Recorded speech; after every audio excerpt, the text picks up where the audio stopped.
Hello les amis, je vous retrouve pour une nouvelle vidéo sur les cartes à jouer magiques de Gathering et je vais vous faire un bilan de toutes les ouvertures que vous avez pu découvrir d'ailleurs sur ma chaîne YouTube en vidéo. Toutes les ouvertures que j'ai pu faire sur l'édition L'Invasion des machines. Alors je vais tout vous dire, on va faire un bilan total parce que j'ai regroupé les cartes qui étaient dans toutes les ouvertures pour vous proposer combien j'ai eu de cartes différentes, c'est-à-dire des cartes de l'édition, cartes commandeur, cartes extra et cartes aussi légendes du multiverse différentes, comme jetons différents au total. Je vais tout vous dire dans cette vidéo. À la fin, on fera un bilan de rentabilité de toutes ces vidéos. Mais c'est vrai que c'est intéressant parce qu'il y a quand même au total dans l'édition 1032 cartes différentes. Et là, je vais tout vous dire les pourcentages de cartes que j'ai obtenues différentes grâce à toutes ces ouvertures. En sachant que dans les produits, par exemple, dans les decks Commander, il y avait des boosters collecteurs qui permettaient d'obtenir des cartes légendes du multiverse, voire extra, voire aussi Commander. Hein. Mais dans d'autres produits, par exemple le bundle ou les 30 boosters d'extension, voire les 36 boosters de draft, voire le booster collector, il peut y avoir des cartes aussi Commander. Et donc j'ai regroupé tout ça et je vais vous proposer donc cette analyse générale de toutes les ouvertures. Alors, il y a eu déjà les 30 boosters d'extension, c'est une valeur de 130 € la boîte, donc il y a 14 cartes par booster, ça fait 420 cartes magiques. Le bundle, 42,50 €, 8 boosters d'extension, 155 cartes environ. Il y a aussi d'autres choses, hein. Je ne reviens pas sur les articles en détail. Si vous voulez savoir, allez, n'hésitez pas à aller voir mes vidéos sur les produits concernés. Les 36 boosters de draft, 119,90, 16 cartes par booster, 576 cartes, un booster collector 23,90 € environ, un booster 16 cartes. Les 5 decks Commander, 212,50 € environ. 5 decks plus 5 boosters spéciaux, ce qui fait 615 cartes, ce qui fait un produit à l'achat de 528,80 €. 80 boosters plus 5 decks, 1782 cartes. Voilà, en sachant qu'il y a des hard cards, des cartes de liste extra, légendes du multiverse, Commander, foil. C'est un énorme budget, bien sûr, mais au moins après, chacun peut, en fonction de son budget, prendre certains produits ou pas. N'hésitez pas à aller voir mes analyses ou fonctionner autrement. C'est comme vous le souhaitez. En tout cas, moi, c'est surtout pour vous montrer un petit peu comment ça se passe dans le détail. Allez hop, les cartes commandeurs de l'édition sur 450. Il y en a 450. Alors j'ai tout regroupé, c'est celles qui étaient dans les decks et les celles que j'ai eu dans les boosters aussi éventuellement. J'ai tout remis. Donc j'ai eu 15 cartes foil qui étaient surtout dans les decks commandeurs. Mais au total, j'ai eu 91 communes sur 95, 90 peu communes sur les 90, j'ai eu 100%, 173 rares sur 217 et les mythiques 29 différentes sur 48, 60%. J'ai eu 383 cartes différentes sur 450, ce qui me fait 85% des cartes commandeurs de l'édition avec quelques cartes en double, mais pas tant que ça finalement. Donc ça commence bien. Les cartes de l'édition plus les cartes promo, il y en a 312. J'ai eu 131 cartes communes sur 136, 96%, 91 peu communes sur 90, 90%, 45 rares sur 66, ce qui fait 68%, et 10 mythiques sur 20, c'est 1 sur 2, ça fait 50% des mythiques. Vous voyez, j'ai eu énormément de foils au total de toutes mes ouvertures, c'est quand même plutôt intéressant. Bon, je reviendrai plus tard sur ces stats. Ce qui m'a fait 267 cartes sur 312 de l'édition, 85,58% des cartes de cette édition en version normale plus promo. Légende du multivers, j'ai eu au total 21 cartes peu communes sur 60 différentes. Ouais, 35% seulement, 17 rares différentes sur 98% et 5 mythiques sur 45, 11%, ce qui m'a fait 43 cartes différentes sur les 195, 22%. Pas terrible, hein. C'est dur d'en avoir dans les boosters, on va dire. Les cartes extra, il y en a 75 dans l'édition, j'ai eu 9 peu communes, 9 rares pardon, sur 55, 16% et une mythique sur 25%, ce qui m'a fait 10 cartes différentes sur 75, 13% seulement. C'est pas beaucoup. Allez, on arrive, les amis, au bilan sur les 1032 cartes de l'édition. Alors, j'ai eu 222 communes différentes sur les 231, il m'en manque que 9. C'était peut-être des promos, j'en sais rien. Et j'en ai 93%. Les peu communes, 192 sur 240, 52%. Les rares, non, ça fait plus que ça, pardon. 192 divisé par 240, ça fait beaucoup plus. Ça fait 80%. Et là, ça fait même... Je me demande si ça fait pas plus. Divisé par 200... zut. Je le fais en direct, 222. Ça fait 96%. Les rares, 235 sur 428. Ce qui fait 54% et les mythiques. 45 divisé par 133, 33% des cartes mythiques. Au total, ça m'a fait 694 cartes différentes entre parenthèses 1610 avec toutes les cartes que j'ai en double, sur 1032, ce qui me fait 67% des cartes de l'édition, une carte sur deux cartes sur trois, pardon, environ. Donc c'est quand même plutôt intéressant. Point de vue foil. Au total, j'ai eu 40 cartes communes foil différentes. Ça additionne toutes les cartes extra, commandeur, tout.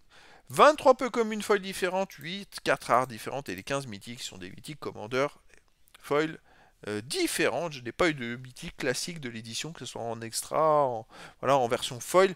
C'est vrai que j'ai pas eu des ouvertures top, on va dire.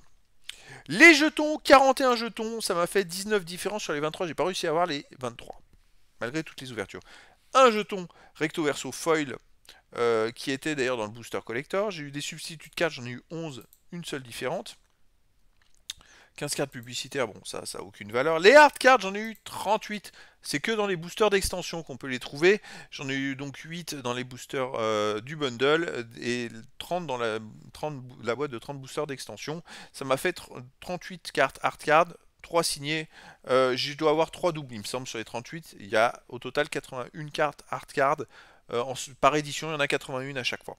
Les promos 1, c'était dans le bundle, une carte rare foil. Et les cartes The List, j'en ai eu 9. Donc il y en avait, je crois, 2 dans le bundle et 7 dans la boîte de 30 boosters d'extension. Et sur les 9, j'avais 4 rares, 3 peu communes et 2 communes.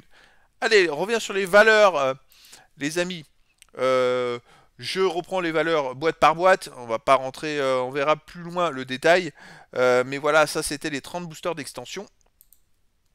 D'ailleurs, j'aurais pu mettre la valeur, hop, je vais vous la faire apparaître.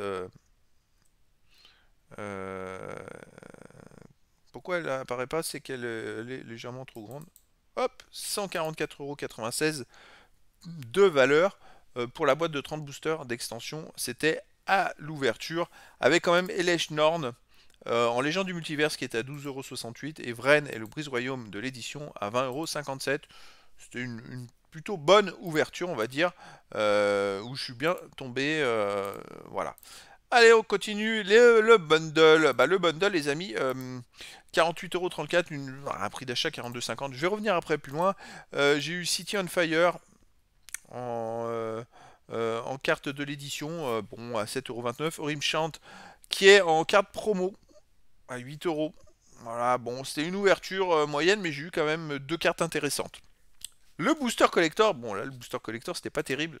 9,03 €. C'est un peu aléatoire les amis parce qu'un booster collector, quand vous achetez une boîte de 12 boosters collector, ça se démultiplie. Alors vous en avez certains qui ont une valeur de 50 € et d'autres une valeur pas terrible. Si vous allez voir mon analyse sur les 12 boosters collector de l'édition Renaissance de Zendika, justement je crois qu'il y avait 4 boosters positifs et 8 boosters négatifs. Voilà, donc il y a quand même beaucoup plus de chances de tomber sur un négatif si vous en achetez qu'un. Mais pareil, même si vous achetez les boosters classiques de l'édition, il y a des chances que vous tombez sur quelque chose de non rentable. Il y a 36 boosters dans une boîte de draft, il y a peut-être 15 qui sont pas rentables. Après, c'est une chance sur deux. Donc si vous achetez qu'un booster, voilà, il faut s'attendre à ça. Hop, on arrive au booster de draft. La boîte de 36 boosters de draft, c'est aussi une rentabilité avec une valeur de 134 €. J'ai pas eu de carte à plus de 10 €. Voilà. Mais c'est la démultiplication des cartes avec une valeur minimum qui a rendu le produit intéressant. Donc là, c'est quand même un produit intéressant. Allez hop, on arrive aux 5 decks Commander. Vous avez peut-être vu déjà mon analyse sur les 5 decks. Tous les decks étaient rentables. Les 5 sont verts. Alors, il y a mon petit favori, c'était le deuxième, le deck numéro 2. Ah, je sais plus le nom, je ne l'ai pas noté. Qui était une valeur de 74 €. Alors, pour des prix d'achat 42 €. C'est quand même intéressant. Voilà, et puis ça proposait aussi énormément de cartes différentes. Un très beau produit. On arrive au bilan, les amis. Alors, j'ai fait un petit récap de toutes les valeurs. J'aurais pu les mettre en vert, tout simplement. Quand c'est des valeurs intéressantes, on va faire comme ça. Hop. On va faire comme ça. Donc, comme vous pouvez le voir, à part le booster collector qui est un peu de la loterie, tous les autres produits, je suis rentable. Donc, c'est vrai, quand vous achetez le produit, un produit total, en fait, magique, crée, je trouve, une valeur qui est super bien. C'est-à-dire que vous arrivez à être rentable. Pourtant, à l'ouverture, j'ai pas eu l'impression d'avoir des super ouvertures. J'ai eu beaucoup mieux, hein. On le sent de toute façon tout de suite. Mais malgré ça, par le booster collector, bon, il y a une rentabilité quand même intéressante. Vous voyez, pour un prix de 528,80 environ, moi je vous conseille éventuellement de précommander parce que quand vous achetez en précommande, vous pouvez trouver des fournisseurs avec des prix encore inférieurs, hein. Surveillez un peu le marché, vous pouvez trouver le bundle à 37,50 € au lieu de 42,50, voilà, et faire une énorme économie. Les 5 décommandeurs en dessous de 200 euros, c'est possible. C'est-à-dire que ça ne ferait pas 528, vous pouvez retrouver à 480, voire moins en valeur d'achat, ce qui amènerait une rentabilité plus grande, bien sûr. Après, ça dépend ce que vous souhaitez, comment vous gérez vos achats magiques si vous en faites, hein, voilà. Et donc, bon, à part ce booster collector qui est un peu aléatoire, tous les produits ont amené un minimum de rentabilité et c'est ce que je trouve intéressant. Voilà, c'est un produit quand même qui est très bien équilibré. On arrive au bilan. C'est vrai que bilan, c'est quand même un total au total des produits de 1782 cartes, ce qui fait une rentabilité pour l'achat à 128,80 de plus 102,62. La moyenne de valeur par carte, ça fait 35 centimes d'euros. C'est vrai qu'il y a des cartes qui vont prendre plus ou moins de valeur. Alors, ce qui est intéressant, c'est qu'en plus, ça fait, les amis, 694 cartes différentes sur les 1032 de l'édition. Alors, pour les collectionneurs, vous avez, si vous investissez ça, vous avez déjà 694 cartes différentes. Rien ne vous empêche après de compléter avec 20 € de cartes. Je suis sûr qu'il y a plein de cartes que je n'avais pas eues, ou pas obtenues, qui sont cotées à moins de 50 centimes.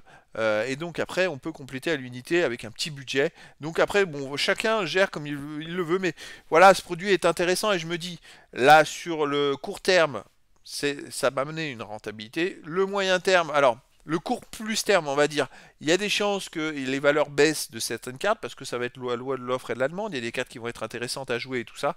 Et donc, forcément, tant qu'il y a des produits en vente, il y a des prix qui peuvent baisser. Mais après, à moyen terme, ça va se stabiliser et puis ça va remonter. Et sur le long terme, ça prendra de la valeur parce que ça intéressera surtout les collectionneurs, sous réserve qu'il y ait aussi beaucoup d'acheteurs. Mais ça baissera pas, c'est ça. Donc si en plus vous avez acheté des produits, je dirais, d'origine, ces produits-là.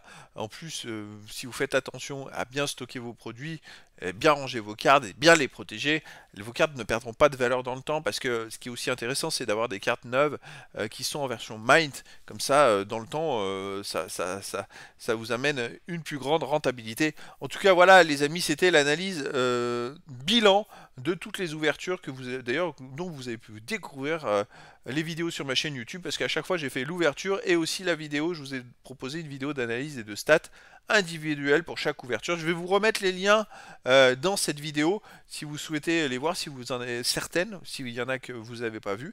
Et puis voilà, la suite, ça sera une prochaine édition. Normalement, c'est l'invasion des machines, le retour, le jour d'après, où je vais essayer de vous proposer à nouveau quelques ouvertures et quelques analyses sur cette nouvelle édition qui sort normalement, je crois, autour du 12 mai. Donc ces jours-ci, les amis. Voilà, donc voilà les amis. Et ben écoutez, je vous dis à très bientôt pour une nouvelle vidéo.